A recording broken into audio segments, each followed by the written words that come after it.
Chapter 43, Fathers in the Home, Teachings of Presidents of the Church, Joseph F. Smith. Every father should rise to the dignity of his holy office as head of his family. From the life of Joseph F. Smith. Throughout his life, Joseph F. Smith carried with him the memory of his martyred father, Hyrum Smith. On June 27, 1918, President Smith presided at the Salt Lake City Cemetery, where a monument had been erected in honor of his father. On that occasion, he said, "I am blessed today with 35 children living, all of whom, so far as I know, have a standing in the Church of Jesus Christ of Latter-day Saints, and I believe their hearts are in the work of the Lord. I am proud of my children. I have today over 86 grandchildren. I am rich. The Lord has given me great riches in children and in children's children. I want you to just take a look here at a little flock of my grandchildren, right here, every one of them. I love them. I know them all. I never meet them but when I kiss them, just as I do my own children." Later, his son Joseph Fielding Smith, who would serve as president of the church from 1970 to 1972, observed that his father's love for his family was boundless in its magnitude and purity. The world did not know, could not possibly know, the depths of his love for them.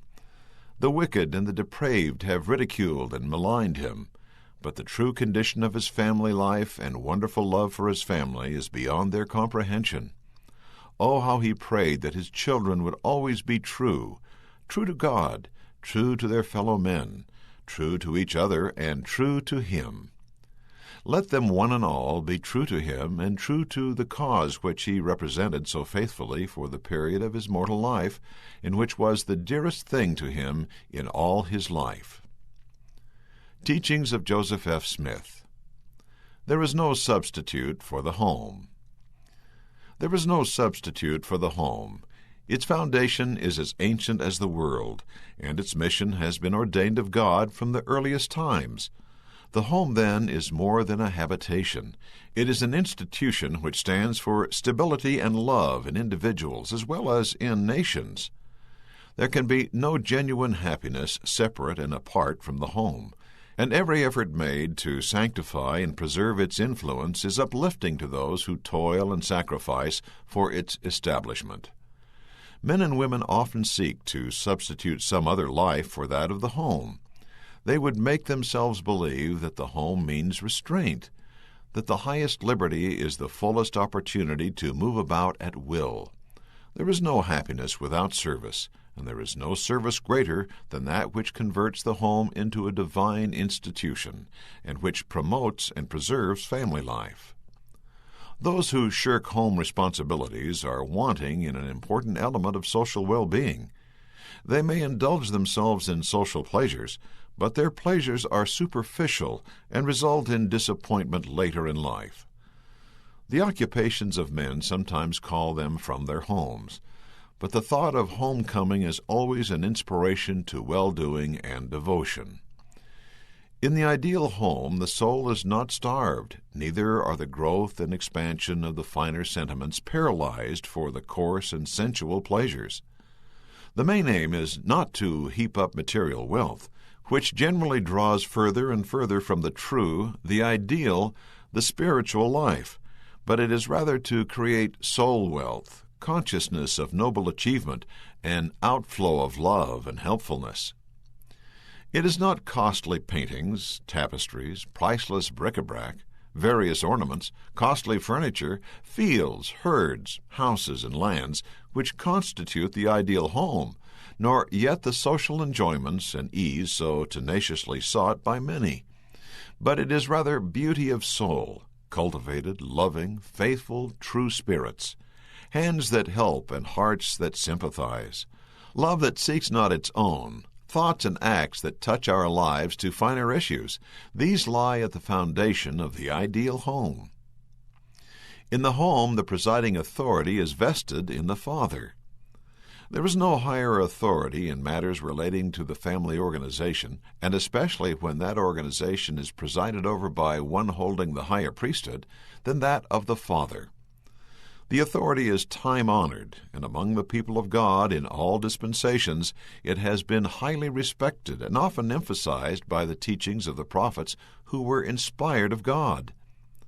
The patriarchal order is of divine origin and will continue throughout time and eternity. There is, then, a particular reason why men, women, and children should understand this order and this authority in the households of the people of God, and seek to make it what God intended it to be, a qualification and preparation for the highest exaltation of His children. This authority carries with it a responsibility, and a grave one, as well as its rights and privileges, and men cannot be too exemplary in their lives, nor fit themselves too carefully to live in harmony with this important and God-ordained rule of conduct in the family organization. Upon this authority certain promises and blessings are predicated, and those who observe and respect this authority have certain claims on divine favor which they cannot have except they respect and observe the laws that God has established for the regulation and authority of the home. I desire to impress upon the officers of the church the necessity of consulting fathers in all things that pertain to the calling of their sons to the priesthood, and to the labors of the church, that the respect and veneration which children should show for parents may not be disturbed by the church, nor overstepped by its officers. In this way harmony and goodwill are made to prevail, and the sanction of the families and the family life, on which the government of the church is based and perpetuated, will thus be added to the calls of the holy priesthood, ensuring unity, strength, and power in its every action. Fathers, do your full duty to your families. If fathers have the Spirit of the Lord with them in the performance of their temporal duties, they will never neglect the mothers of their children, nor their children. They will not fail to teach them the principles of life and set before them a proper example. Don't do anything yourselves that you would have to say to your boy, "Don't do it." Live so that you can say, "My son, do as I do. Follow me. Emulate my example." That is the way fathers should live, every one of us, and it is a shame, a weakening, a shameful thing for any member of the church to pursue a course that he knows is not right, and that he would rather his children should not follow. What a shameful thing it is for a man to place upon himself an embargo, a handicap against doing his full duty to those that love him and whom he should love above his own life, by yielding to appetites that are wrong and to passions that are base, and doing things that he ought not to do, and that he would fain keep his children from doing. Do your duty, my brethren, and the Lord will do His for you. Brethren, there is too little religious devotion, love, and fear of God in the home, too much worldliness, selfishness, indifference, and lack of reverence in the family, or these never would exist so abundantly on the outside. Then the home is what needs reforming. Try today and tomorrow to make a change in your home by praying twice a day with your family. Call on your children and your wife to pray with you. Ask a blessing upon every meal you eat. Spend 10 minutes in reading a chapter from the words of the Lord in the Bible, the Book of Mormon, the Doctrine and Covenants, before you retire, or before you go to your daily toil. Feed your spiritual selves at home, as well as in public places. Let love and peace and the Spirit of the Lord, kindness, charity, sacrifice for others, abound in your families. Banish harsh words, envying, hatreds, evil speaking, obscene language, and innuendo, blasphemy, and let the Spirit of God take possession of your hearts. Teach to your children these things in spirit and power, sustained and strengthened by personal practice. Let them see that you are earnest and practice what you preach. I pray you and I pray God to help you, fathers and mothers, to teach your children the principles and precepts of the gospel of Jesus Christ, that they will grow up without sin unto salvation. I pray that God will help you to rear your children in the love of truth, in the love of virtue, free from the contaminating vices of the world, free from defilement, from drunkenness, from the use of tobacco, from strong drinks and narcotics, and vices of every description, that you will teach them to be pure in their lives, in their habits, that they may be holy temples in which the Spirit of the living God may dwell and find congenial habitation. It is your duty to do it, and it is my duty. It is the duty of every man living to teach his family these things, and bring them up in the way they should go.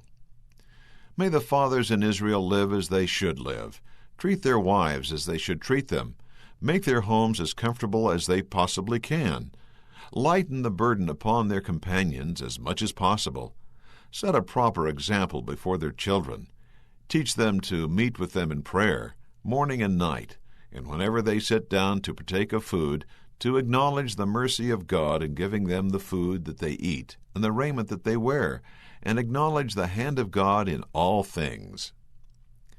Family associations are intended for eternity. God is at the head of the human race. We look up to Him as the Father of all. We cannot please Him more than by regarding and respecting and honoring our fathers and mothers, who are the means of our existence here upon the earth. The family organization lies at the basis of all true government, and too much stress cannot be placed upon the importance of the government in the family, being as perfect as possible, nor upon the fact that in all instances respect therefore should be upheld. Our family associations are not exclusively intended for this life, for time, as we distinguish it from eternity. We live for time and for eternity. We form associations and relations for time and all eternity. Our affections and our desires are found fitted and prepared to endure not only throughout the temporal or mortal life, but through all eternity. Who are there besides the Latter-day Saints who contemplate the thought that beyond the grave we will continue in the family organization? The father, the mother, the children recognizing each other in the relations which they owe to each other and in which they stand to each other. This family organization being a unit in the great and perfect organization of God's work, and all destined to continue throughout time and eternity. I have the glorious promise of the association of my loved ones throughout all eternity.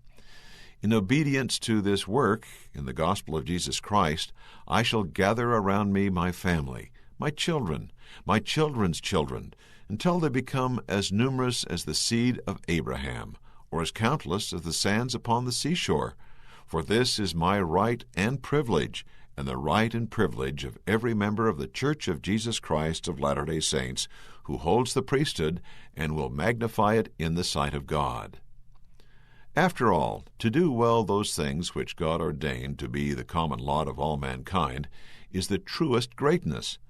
To be a successful father or a successful mother is greater than to be a successful general or a successful statesman. Suggestions for study. What should be the main aim of fathers in the home? How does providing for the family extend beyond the temporal to the spiritual? How can a father build a feeling of soul wealth within his family? What elements lie at the foundation of the ideal home? Why is it the responsibility of the father to see that these things are cultivated? How can wives and children sustain the head of their household? What must husbands and fathers do to be worthy of this sustaining support from their family members? How has the Lord provided the blessings of the priesthood for single women? How are fathers strengthened and families blessed when fathers are consulted and respected by priesthood leaders?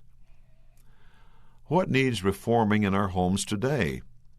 What can fathers do to counteract worldliness and instill religious devotion in the home?